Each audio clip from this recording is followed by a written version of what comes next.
নমস্কার। 2024-এর লোকসভা ভোটকে নিয়ে মন্তব্য করতে গিয়ে কিছুদিন আগে একটি সাক্ষাৎকারে তৃণমূলের ভোট পরামর্শদাতা প্রশান্ত কিশোর অর্থাৎ পিকে জানিয়েছেন 24-এর লোকসভা ভোটে দক্ষিণ ভারত থেকে বিজেপি ভালো ফলাফল করবে, এমনকি উড়িষ্যা ও পশ্চিমবঙ্গেও বিজেপি ভালো ফল করবে। পশ্চিমবঙ্গে বিজেপি 1 নম্বর রাজনৈতিক দল হিসাবে উঠে আসবে। এবার ঘটনা হচ্ছে 2024-এর লোকসভা ভোটের প্রথম দফার নির্বাচন সম্পূর্ণ হয়েছে। প্রথম দফাতে ভারতবর্ষে যে 21টি রাজ্যে নির্বাচন সম্পূর্ণ হয়েছে তার মধ্যে পশ্চিমবঙ্গে কোচবিহার, আলিপুরদুয়ার এবং জলপাইগুড়ি এই 3 লোকসভা আসনেও লোকসভা ভোট সম্পূর্ণ হয়েছে।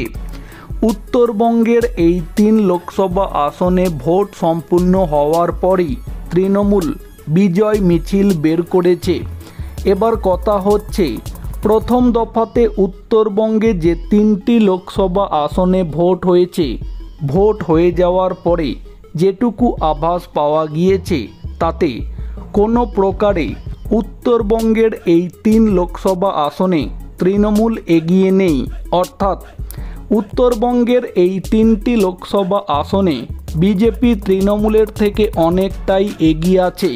তাহলে এখন প্রশ্ন হলো, উত্তরবঙ্গের এই 3 লোকসভা আসনেই যেখানে তৃণমূল পরাজিত হচ্ছে এমন আভাস পাওয়া যাচ্ছে, তারপরেও কেন তৃণমূল এই 3টি লোকসভা আসনে ভোট শেষ হওয়ার পরে বিজয় মিছিল করছে?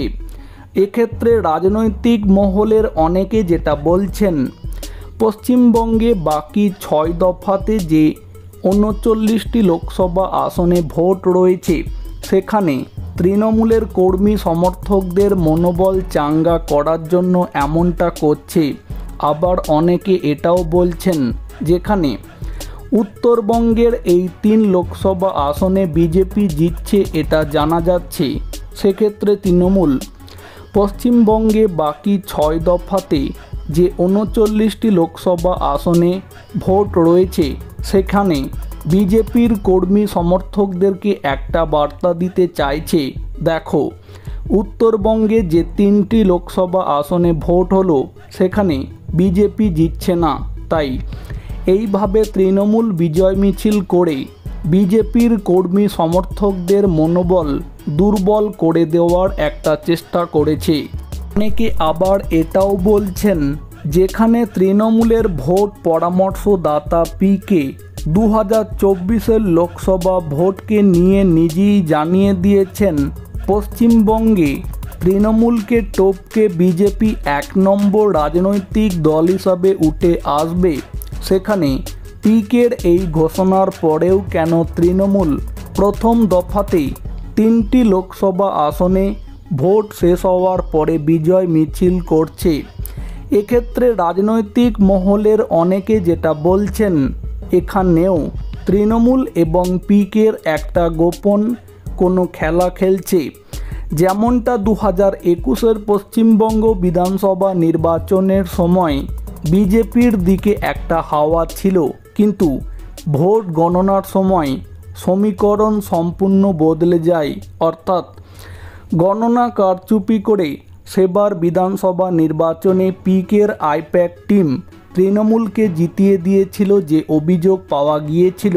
এবারও তৃণমূল এবং পিকের আইপ্যাক টিম 2024-এর লোকসভা ভোটে পশ্চিমবঙ্গে তৃণমূলকে বেশি আসন জিতিয়ে দেওয়ার জন্যই হয়তো আবারও কোনো নতুন খেলা খেলছে, যে কারণেই হয়তো উত্তরবঙ্গে 3টি লোকসভা আসনে ভোট শেষ হওয়ার পরে যেখানে তৃণমূল হেরে যাচ্ছে এমন আভাস পাওয়া যাচ্ছে, তারপরেও সেই 3টি লোকসভা আসনে তৃণমূল বিজয় মিছিল করছে।